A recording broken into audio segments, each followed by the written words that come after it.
Pleasant night, everyone. Marlon Modest here, and tonight we have a special taking place here. Tonight we're going to be doing. We'll have Mr. Carlos Gonzales, Pastor Carlos, better known as the DeFi King, educator in the crypto space, and this guy's education and information he's going to be sharing on understanding the cyber criminals, a part of his book that he's just released. And it's what is exciting for me is that sometimes we all those I'm not a financial advisor, but sometimes we all get into programs, and sometimes the emotion sometimes takes the better of you, and you don't know certain things. And once you been around Carlos himself, and the education, one of the most important thing is security, and cybersecurity is a serious thing. So I want to hand it out to my brother, who I've just known just about 9 years. I've met him before when he was selling music equipment and so forth. But in the crypto space and understanding the education, it has been 9 long years, and I appreciate everything that he has done for my family and I, who have educated us enough. So, Carlos, skip the commercial. Let's get on to the meats and potatoes, as you say. Right? So, you're on, sir, and I would like to. Oh, I'm not senior audio, but I want to I set am the here. I am here. right. Okay, good. I am here. If I'm sounding a bit distorted, I hope everybody is hearing me clean. Yeah, just put any question here. Yeah, just say yes if you're hearing him.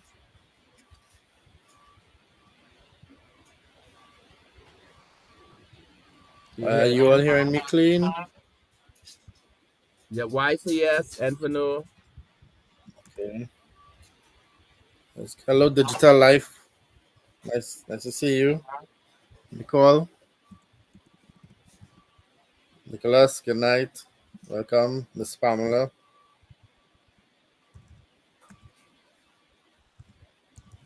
All right. Thank you. Great. Great. All Right. right. So let me begin. So good night, everyone. My name is Carlos Gonzales. I'm going to go straight into the presentation because tonight I'm here to talk about a topic, one of the topics that I'm actually addressing in my book that has been recently launched on Amazon and also can be ordered locally through Mr. Modest. Um, Tonight I'll be talking about the topic called Understanding the Modern Cybercriminal. This is a book that I was working on since 2025, but it did not begin in 2025.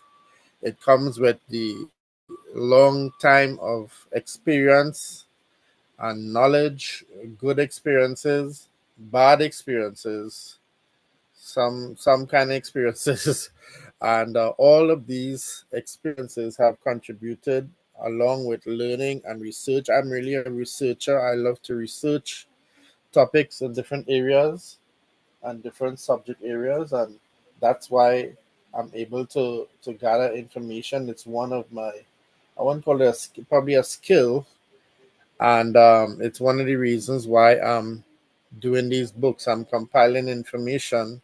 Some of this information is not new. Is not I didn't invent a lot of this information. This information is out there, but however, what I did do is try to bring the information in a very simplified way so that the average person could understand the subject area. This is from my book called Cybersecurity Governance.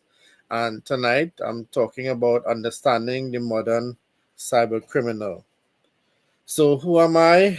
I have been an educator in the areas of blockchain technology, and of late with the developing AI technology, cybersecurity, and other emerging technologies. I'm a member of the Internet Society, the International Internet Society, that's dedicated to helping communities have internet access. Mostly CEO and founder of GoTech Interactive Media Services, where we provide digital services. And of course, the author of this book that I'm actually going to be presenting from tonight. And the actual name is Cybersecurity Governance, a beginner's guide to staying safe in a digital world. And of course, I am also an online radio broadcaster with the emergence of our online radio platform as well. So there's much more to the resume, but I think this is relevant for what we are talking about tonight. And what we're talking about tonight is the modern cyber criminal. So what is the who is the modern cyber criminal, and why it is the cyber criminal is not who you think, right? And you will see on the screen there a chart showing you some of the very simple points. The cyber criminal is oftentimes anonymous. He's manipulative. He is tech savvy. He's motivated, and cyber criminals operate from anywhere in the world. Now, just a overview of the cyber criminal, and we're going to go into some areas of the cyber criminal. But before I do, I just want to give us some key facts that I think we need to know about cyber threats. And this data and this statistic has come from last year, the whole of last year globally, when they were doing a lot of tallying of research and data. And so, one of the things that you'll find in the key facts as it pertains to cyber threats globally, that there's a type of cyber threat called phishing that remains the number one threat. And it was actually, as I said, they had accounted for 40% of reported incidents globally, cyber threats such as phishing. Right, I'm not going to go into the whole teaching and session about phishing. We can probably do another session on that. But all this you can find in the book. Right. Some key facts also about online dating scams. Online dating scams have been on the rise since 2022 to now. Last year, that is 29%. It has risen 7%. Online dating scams. Cyberbullying is another major threat, and is becoming more and more growing concern. Um, Cyberbullying affected 23% of respondents in 2025, people who gave in to the bullying, the cyberbullying, and it is up 10% from since 2022, right? Questions like, are people using different passwords, which also is a threat. It can become a threat if you're using the same password for everything. 46% of people say they are using a different password for important online accounts. Worryingly, 20% never or rarely use a different password, right? The common being password as the password, or 1234. Right? Younger generations, we have found in the study that younger generations are engaging more in risky password practices. Right? You will see Gen Z, it's about 37%. That's people who were born between 1997 and 2012. 37% of that generation engage in more risky password practices. The millennials, those born 1981 to 1996, 44% of the millennials are engaging in risky password practices. 1946 to 1964, baby boomers, the tally is 27%.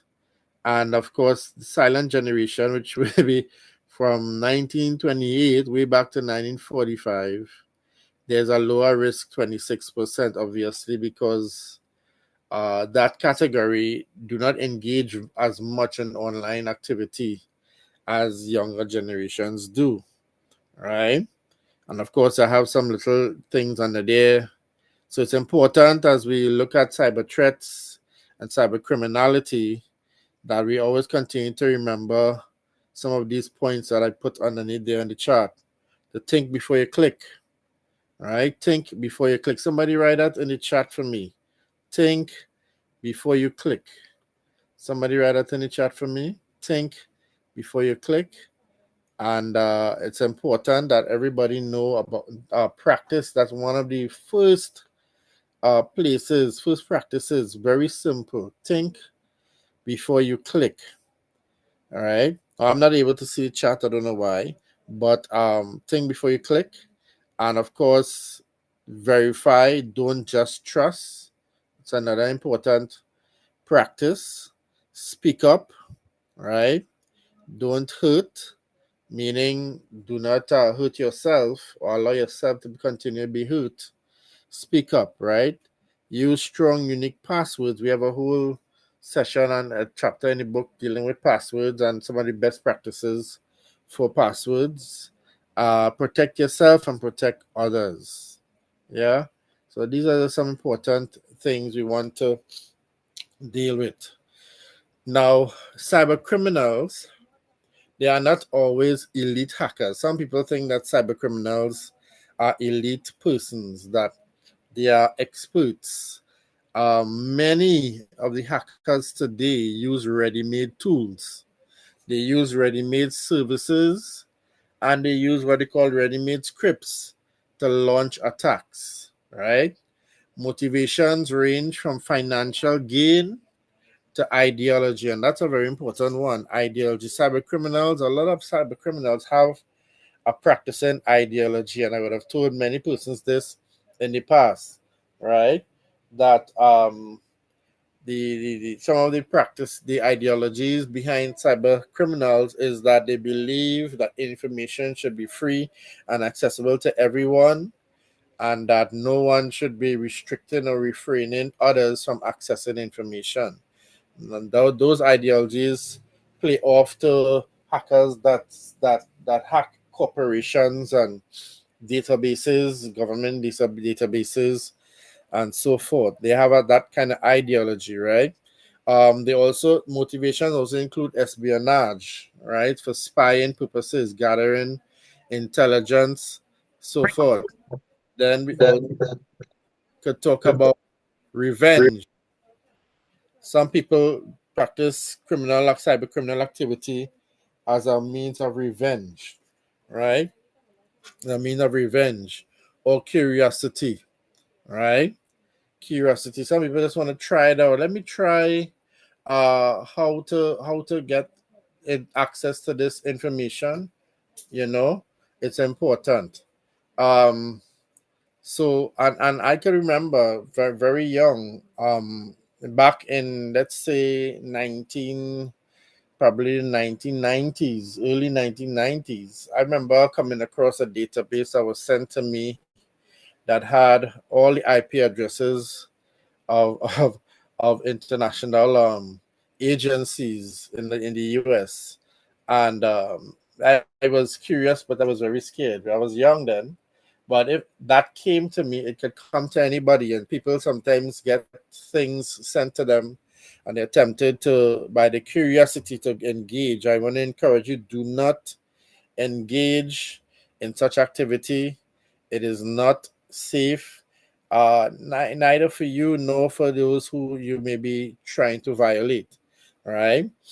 Understanding attacker types and common tactics will help organization prioritize the way in which they defend their organization or their information.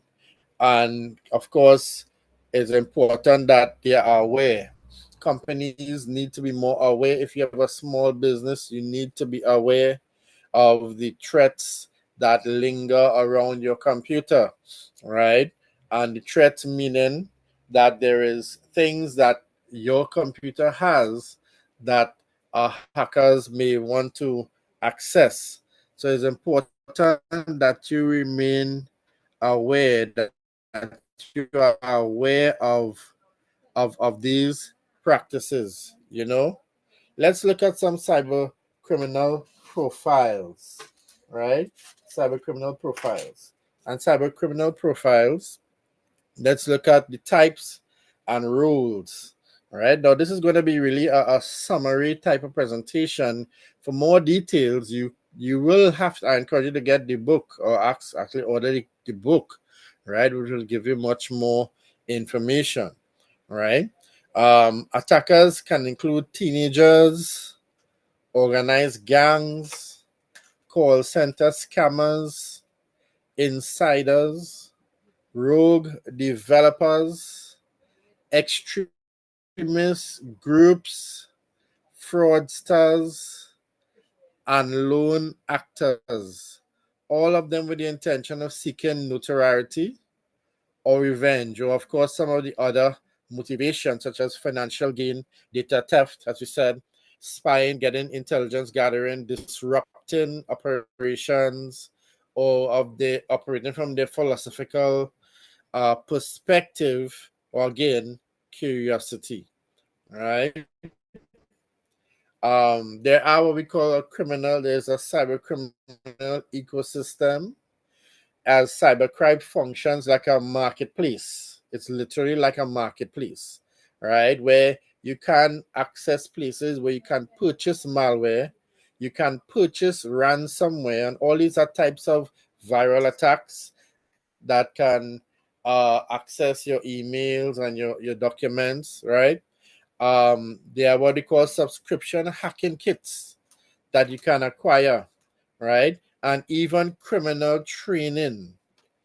You could actually buy this or rent teaching or sessions or training in these areas, right? And they have dashboards, they have support systems, and even refund policies, right? So there's actually a commercialization of the criminal ecosystem in the cyberspace today. What this does is, of course, lowers barriers, enabling less skilled actors to cause significant harm. So you don't have to be a professional programmer like long ago. You don't have to be like that. All you need to do is be able to be trained or get access to a kit, get access to one of these services, and utilize these services in the execution of criminal activity. You know? So it's important, again, as I said, uh, financial motivations. There are financial motivations for financial gain, right? That drives attacks, drives ransomware, fraud, and data steals, right? So can someone mute the mic, please? I'm hearing echo, right? Thank you. Other motives include espionage, revenge, and so some of these similar things. So again, financial gain is one of the biggest ones, right? Obviously, what's in it? Particularly amateurs will actually go and buy these kits for that kind of purpose, right? To acquire more financial gain by hacking or tapping into your devices to be able to acquire, hold your information as ransom until you pay up. When you pay up, they release it to you. That's one of the most popular ones, which you call ransomware, right? So, but no matter the motive, the impact on victims can be devastating, and it can actually be emotionally damaging. You know, things like credit card theft, right? Is another big one. Particularly today, where we now have features where we can just tap our card to devices, right? We see now that they're what we call those point of sale tap machines. There are actual adapters that are sold now. Hackers pay for adapters that are attached to these tap machines, and what they do is that while you are tapping to pay for your service, it's stealing all your information, your passcode or whatever, and then accessing your account. So it's really serious, right? and what's going on out there. Of course, things like, as you said, data theft and stealing your identity, your login details, medical records, right? Well, at Trinidad, we're not so probably sophisticated with the medical records yet, right? But if there is a database of medical records that are being digitized, it is important that they prioritize practicing safe cybersecurity methodology, right? And of course, let's talk about the attack methods. As I said earlier, right?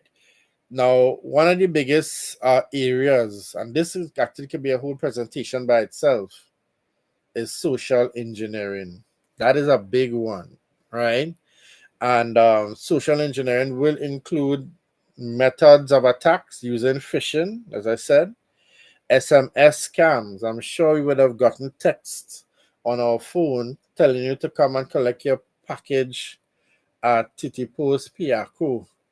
And you need to click this link to confirm that you're going to collect the package. This time you know you don't have any package coming in at Titi Post in Piaco, but this is the SMS you get. Or maybe you get an SMS coming from us from Republic Bank telling you that you need to approve, click this link to approve or to confirm that you have such and such a money in your account or that your account is active, right? SMS scams is a big one. And you will see sometimes you get strange texts on your phone that you was not expecting, and you got them, and they're always asking you to click a link, right?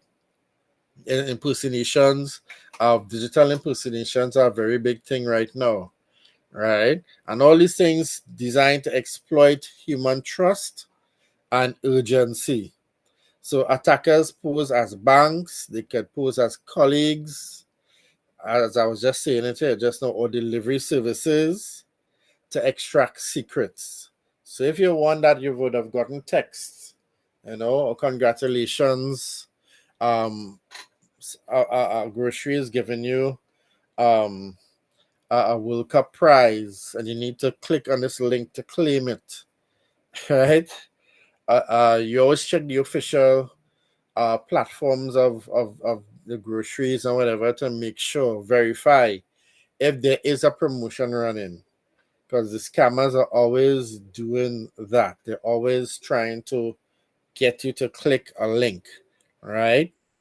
Training and simulating exercises reduces risk by reinforcing skepticism and verification habits. So that's the real whole idea. That's one of the safety practices you as an individual could pose with.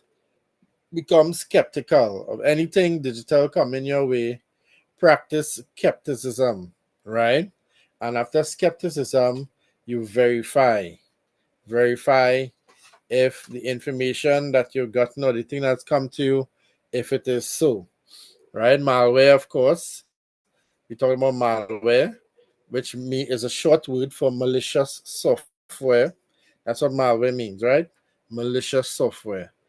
And of course, we said they can include ransomware, they can include spyware, trojans, and worms, right? And all of them are designed to damage data or exfiltrate data from your device, right?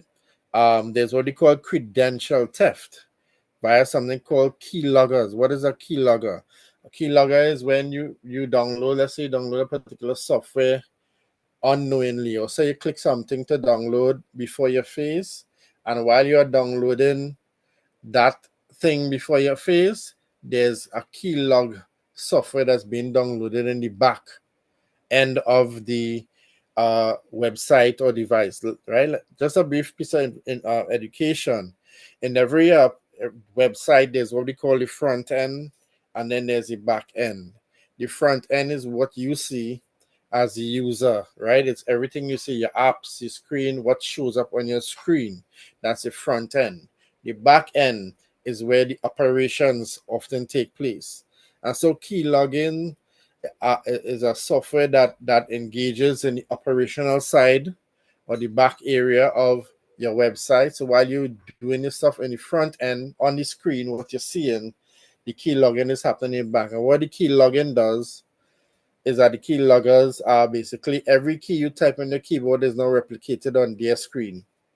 So everything you type from then on your keyboard is being duplicated on their screen once the keylog has been installed in your system, right? There's what we call fake login pages, breaches. They enable account takeover, right? And what we call lateral movement. So again, lateral movement meaning when you are doing your stuff on your side, it's actually being duplicated on their side. That's the lateral movement, right? And practices such as strong authentication can help deal with these kind of risks. Yeah. We have exploits. These are another attack methods, right? Exploits or exploitation and fake apps. We have something called unpatched software. Basically, unpatched software is software that has not been legally given. You have not been legally given permission to use that software. It's unpatched, and there are what we call known vulnerabilities that your system can have. These oftentimes are exploited by an attacker, right? What the attackers do, they distribute counterfeit apps and malicious downloads. You click these downloads, you click these apps, and they are gaining access on the back end of your system, right? So practices include regular patching, app vetting, and what they call least privilege controls, what simply means um, passwords, two-factor authenticators, right? You given privilege, you have to authenticate. um, that is your control that you have. Once you have those kind of things, and least privilege meaning that you're not giving everybody the privilege to access your stuff, will help limit the exposure, right? We have some kind of practices culturally that we need to be mindful of. We like to give our little children the cell phone to occupy their time while you're doing something, and you give them your device, and you don't know what they're clicking. Sometimes you're so captivated by a show on the television, on the computer, on the tablet, and the children are tapping things on the phone that you do not know. So there's certain practices that you have to be mindful of, right? Because this can also allow children to tap, open, click fake apps and cause vulnerability to your device, right? So cybercrime is commodified. Basically, is a business, is almost like what we call a digital commodity, like oil and rice and flour and sugar. Right? Modern cybercrime use ready-made tools, services, and criminal support they lower entry barriers. So what that basically means is that these tools and services, anybody is getting easier and easier access. And so we have to apply what they call a layered defense, which combines being aware, right? Patch management, meaning to be able to have your software properly updated, strong authentication. They can help reduce some of the most common threats, right? So this is just really a teaser that we're giving you tonight. And I know I ran through it pretty fast, but there's so much we could talk about this space, right? And I mean, I haven't spoken about deep fakes, right? And AI driven scams, right? We have what we call deep fakes. That is a big thing today where people are taking your imagery. People like to put the image on this all over social media now, and all a person has to do is capture your image, create an AI using your image to get your image doing something that can compromise your integrity, compromise your name, compromise your standard. Deepfakes is a big one. In fact, there are actually already some films that are showing how that is being done, right?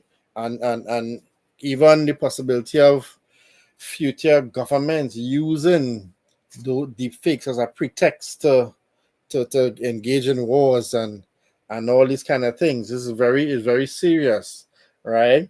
AI driven scams, right? AI driven scams that AI is actually helping to construct, cloning voices, cloning fake videos, generating persuasive scam messages, mimicking real people, right? So that is also a very important attack method that criminals use as well. Even simple thing as network attacks targeting your Wi-Fi network, open ports. So those are more technical, right? Where they could target the open ports. And for those of you into tech, you would know what I'm talking about. But for the simple person, and I said it in the last interview we had, you want to avoid using public Wi-Fi spaces to do banking activity, your personal activity. Maybe you're uploading your ID card or your passport, and you're doing it online in a public space. Hackers can be in the region. They don't necessarily have to be in the same coffee shop with you anymore, right?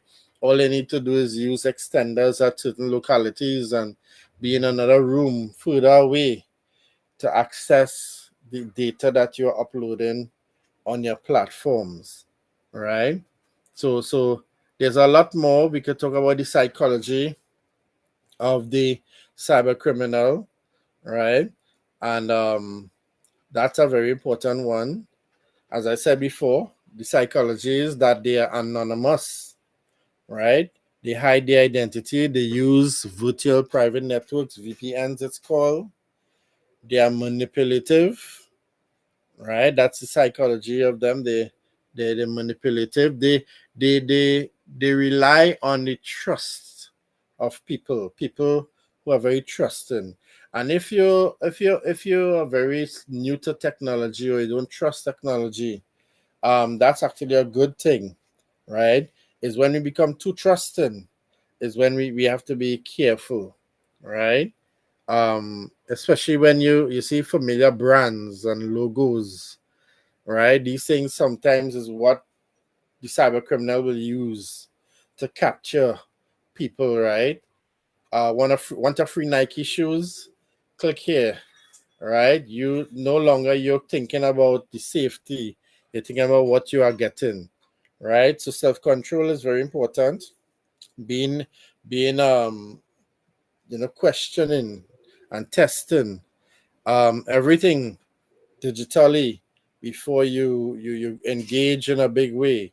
Even for the persons who deal with cryptocurrency, for example, you have to send you're told to send a large amount of particular uh, address.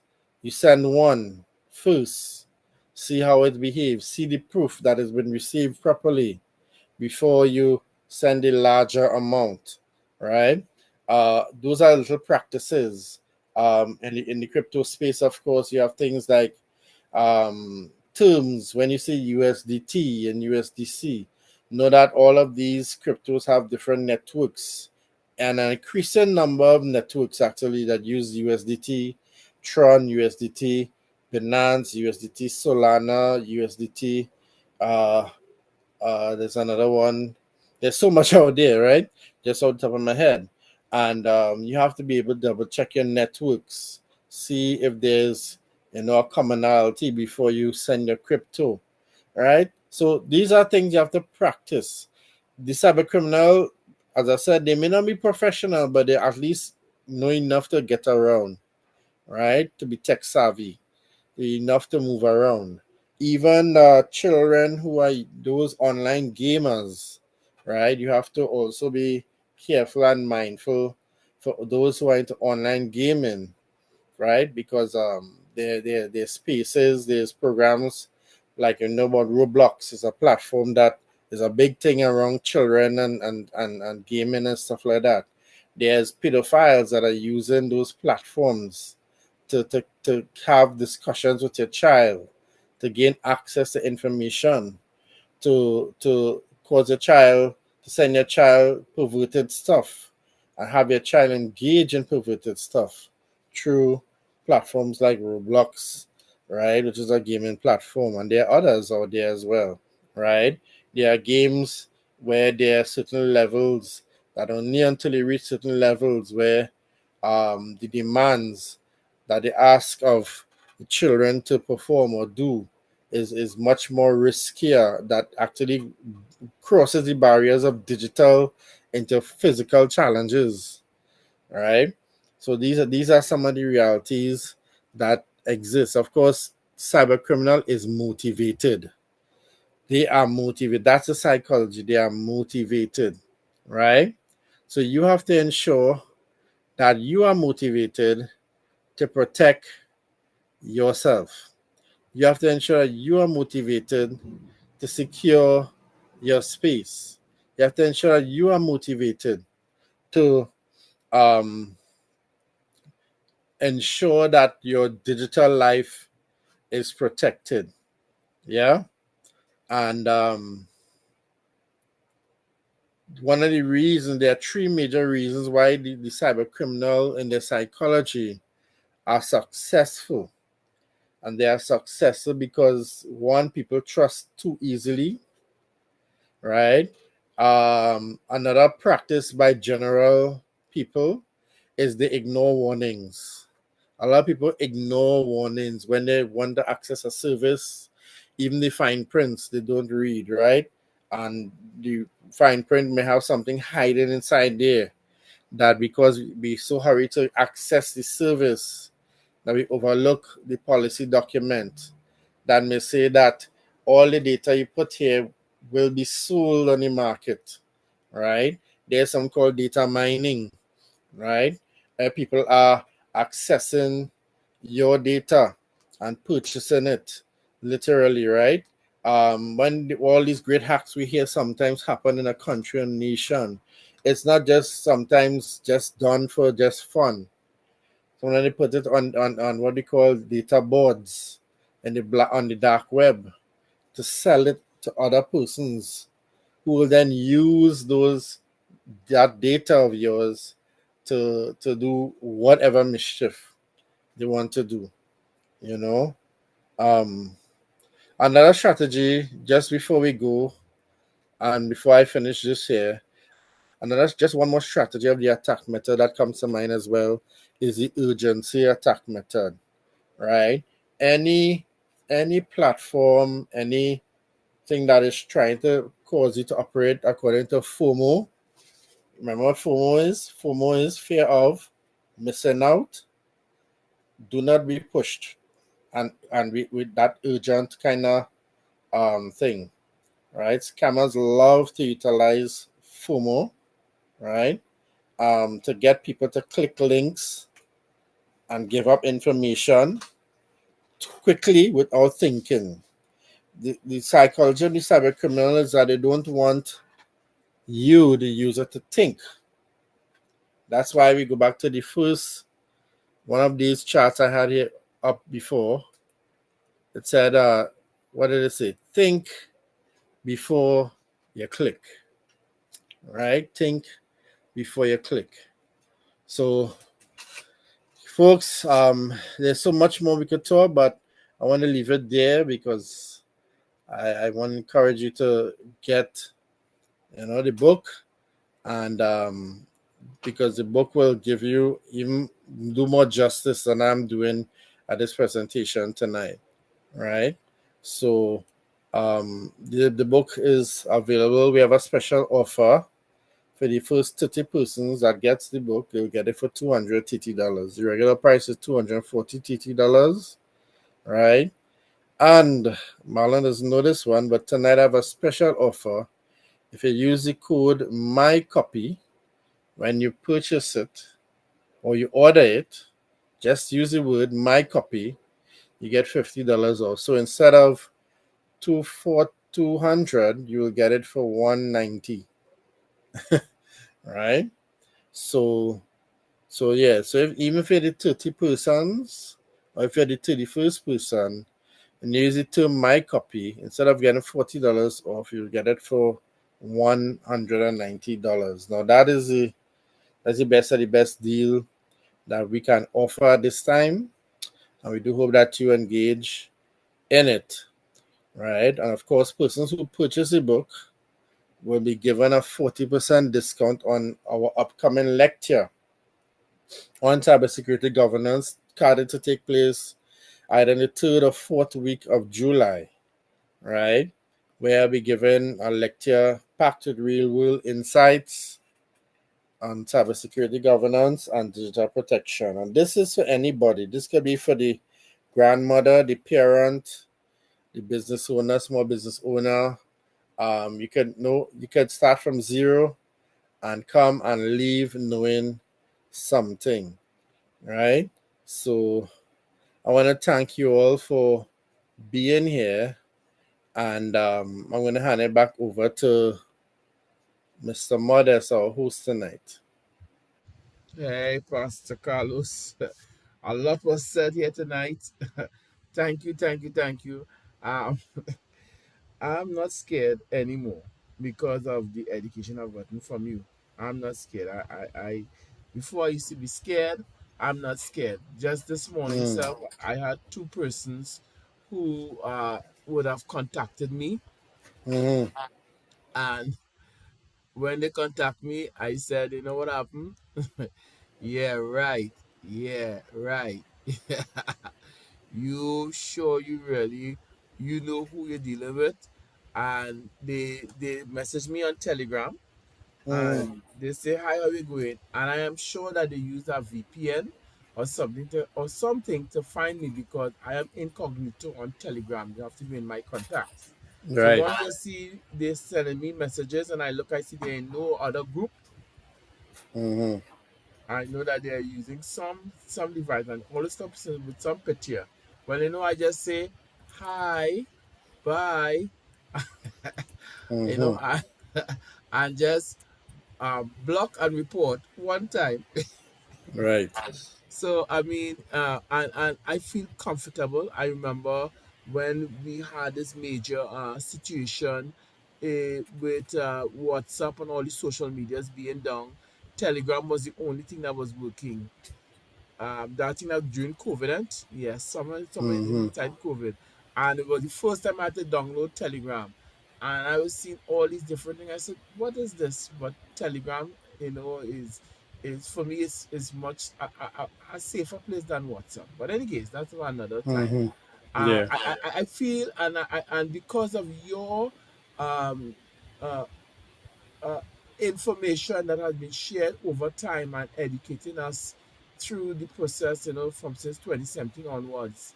I feel safer once I know what to do because I'm sure somebody would have received last week a message stating, "Click on this, you will get $500 for some grocery something," and I Yeah. and I tell them, I said, "Hey, you clicked on something, and your whole database it send it to everybody in your database." And then Mm-hmm, it resend it back as when I was talking to them, like it resend them back a second and a third and a fourth time. And I said, "Hey, I have to block this number." And I call them directly and I tell them, I say, "Hey, something is wrong with you clicked on something. They were phishing. And I think they caught mm-hmm, up with you, some bug is inside there." And secondly, the gaming aspect where a lot of people use their phones to play games, yeah. and there's some bug or something in the back always of some game because everything can be for free. So when you download the game for free, it means that somebody is spying. Something is being passed, your data or somebody, in knowing that you is the person who is the next person who's going to be a The laugh next of it victim. victim, yeah. And I was like, oh my goodness. And so I don't if I'm doing business on my phone, the phone I'm doing business, that phone. is not doing any time of games or anything like that. Right. And that phone is just strictly for that. And so I've learned that discipline and I've put it into play. And thank you for that knowledge, because I said, hey, if I'm stealing with $5 to $100, a lot of people do online banking and they get hacked sometimes. Mm-hmm. Mm-hmm. And it's going to get more, and it's going to get more prevalent as we move into digitization space in this country. Hmm. Especially with AI. Yeah, right. Almost 60% of all the content on YouTube now is AI driven.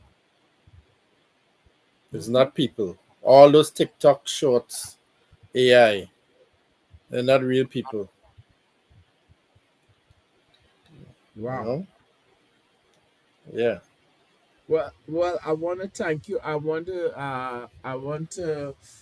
we're gonna do a Q and A. I just want to just stop the recording here, and then so that people could ask their question off the air as it gets so they be comfortable. Mm. Right. So All right. again, thanks again, and those who would like to be a part of, I've already put in an order ready for those first 50 books there. So Pastor Carlos say again for 190 now, Lord Father. Yeah. No more So lower. oh God, oh God. But they So have to use the code. They have to that use the code my copy when they come in to buy it. If they okay, don't use the code, right, you ask okay, them what's the code word. If they don't know it, right, okay, great, great. Well, they pay right, the price. 200. Okay, good. Right? I know I have some good friends here on online here who may want to ask one two questions. So again, thank you, DeFi King, Pastor Mm-hmm. Carlos, on all the information that's shared tonight from within the book. Mm-hmm. I feel like about the whole book there because That's just half of a chapter, oh my or gosh, quarter of a chapter. all I did, Summarized. oh, Summarized. Not even oh not my, even the details. That's just a summary of quarter of a chapter. Yeah. my pause reason. When I get the book, I gotta read the book first before even Yeah. telling anybody. Okay, the book's it. But don't worry, it'll Mm-hmm. be a short. Yep. Yeah, Yep. so those who would like to message me on the side, you know my contact, message me on the side and let me know if you want one, two, or three. I know that already I have about 18 books already locked in because some people say they're buying it for their friends, their family as presents before Everybody they should come. get one. Yeah. Yeah, some people no, some people say they're buying it for friends, so they're Yes. giving them at birthday presents and so forth, Mm-hmm. and Great. they just buy about four or five, and that's why it went quick like that. They say, hey, Yeah. keep back five for me. Next person say, keep back five for me. I want to give it to a friend or so and give them as a present and so forth. So, I mean, Great. thanks again for writing the book.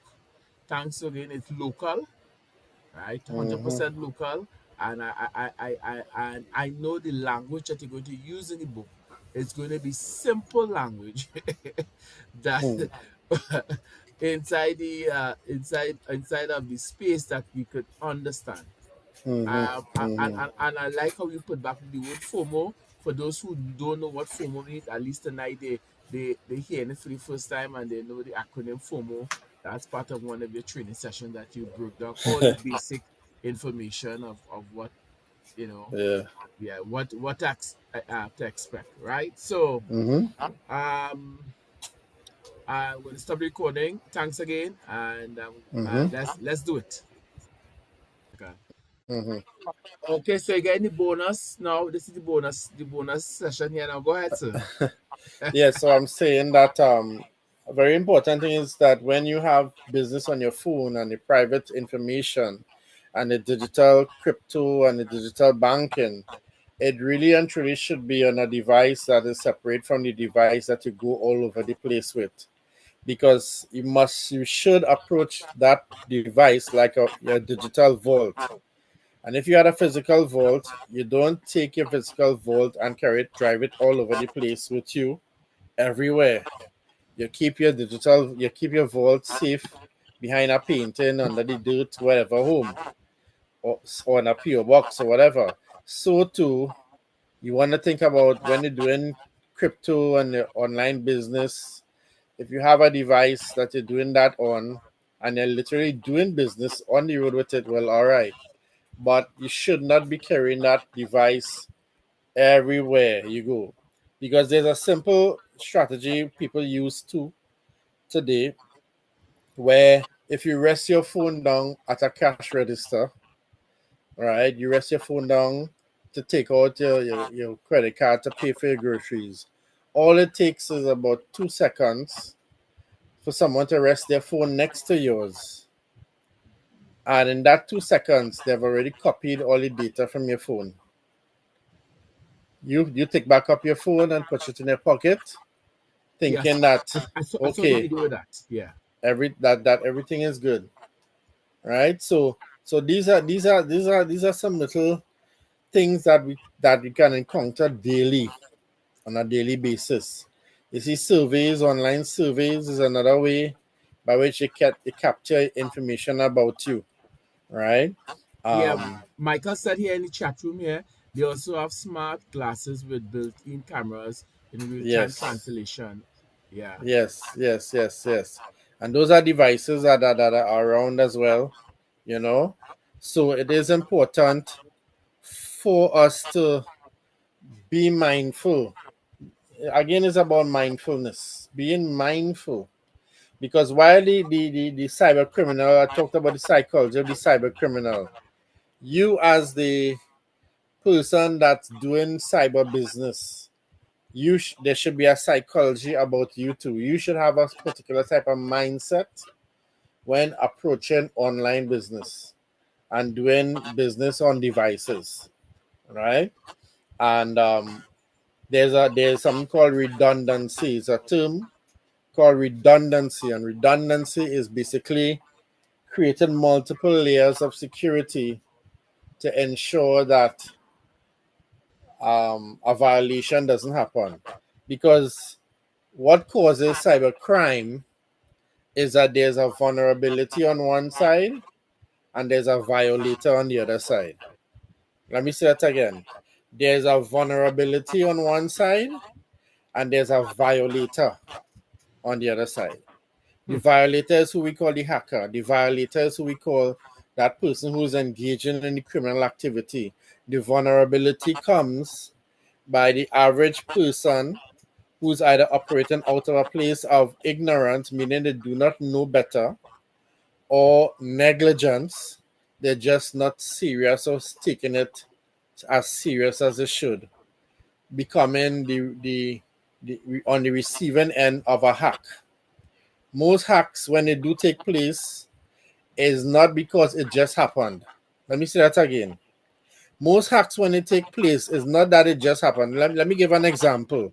We're talking a bit tonight, right? Yeah. Um, One example, you go into your crypto wallet and your crypto is missing. And you track it, you see the time when it was missing is 5 minutes ago, 10 minutes ago. Even though just the event took place, that was not when the actual hack took place. The event of hacking took place then, but the action of accessing your platform, accessing your data pool, accessing your passwords, that took a period of time. And Hmm. in that period of time, you were clueless to what was happening and was going about your business until one day the event happened, right? So the event or the incident is when it actually happens, but the violation that may not have necessarily, for the most time, doesn't happen at that point in time. It happened before, and it was just a matter of when they wanted to execute it. Partner, partner, my pause Mm-hmm, raised because I experienced one of my partners actually having that done. The person mm-hmm, uh, uh, um, in the MetaMask, which is supposed to be 3.2, version mm-hmm, 3.2, right? mm-hmm, And they say it finished, and they just went to eat and come back and and and put the stuff to loop again. And Mm, within that time frame, it was mm-hmm, disappeared. mm, And when it was investigated, it means that the person had to be there before, sitting down, yeah. watching to see when everything going on finish inside your account to grab Mm. it. Because if you know, if the thief, the scripture say if you know, sorry for saying The that, if you know hour that the thief would have was come. going to be there, you would have been Yeah. there. Yes. Correct. Correct. I And laughing, as but it it's a laughing matter. and as you think, the incidents that happen usually doesn't happen because it just took place. Mm-hmm. The violation took place, could have been hours before, could have been days before, Correct. could have been a month or 2 months before. In our training, we talk about passwords that when you use particular types of password, it can take a hacker 10 years to actually crack a password, or it could take 2 minutes based on the type of passwords you use, right? Mhm. So if it takes 10 years, that means something is connected to your system for 10 years trying to access and doing its thing to access your data space, you know? Yeah. So thanks again for the double bonus score. You know, you didn't even give us one; you gave us two or three. Thank you very Yeah. very much. Thanks to everyone who came on the call. Again, I will try to upload it, and if I have no problem with I have no problem with what we have said. I'm not a financial advisor. I'm just having this Pastor Carlos or some people know him as the DeFi King, right? And he's coming to share on his book. And once it upload, I will send it out. So thanks again, everyone for being on the call. DeFi King, Yes. Pastor Carlos, thanks again, and Yes. Blessings. hopefully, you didn't say about the how the The lecture? communication. No, no, no. The lecture is Oh, coming up in July. Because we in July. Last time we right. was in So June. right. So yes. So you can always access information about the lecture. I'm actually typing it in the chat right now Right. as we speak, and can give them some time to write it down. Right. So you have cyber-book.lovable.app. You can get the link. That's the link to the website where you will get information about the book. You have the list of chapters, what each chapter is about, and yeah, so you get information about that, and also the promotion that we talked about tonight. All right. Nice, nice, nice, nice, All right, so nice, I want to nice. thank you and thank you, Marlon, for the opportunity, and thank all of you for staying on in spite all that's happening with the football and everything else. Oh yeah, I oh yeah. thank you for staying on and bearing with me. And I do sure hope to see you all patronize of this product that we have to offer, and at the lecture, upcoming lecture as well. Yeah, sure. Right? I So like God I like bless. this song. So that 40% will do me well. Right? Shout out to uh, people I know like Nicholas Gopal. He was a student. He actually attended one of my 1 day cybersecurity training. Shout out to uh, Digital Life. You know him as well. Very good. Alan Ash. Ashe, long time no see. Sandra Modest. Shout out to you all. That's why I can remember offhand. Nice seeing you all on the call. All right. Blessings. Listen, thank you guys. Have a good night, morning, wherever part of the world you are.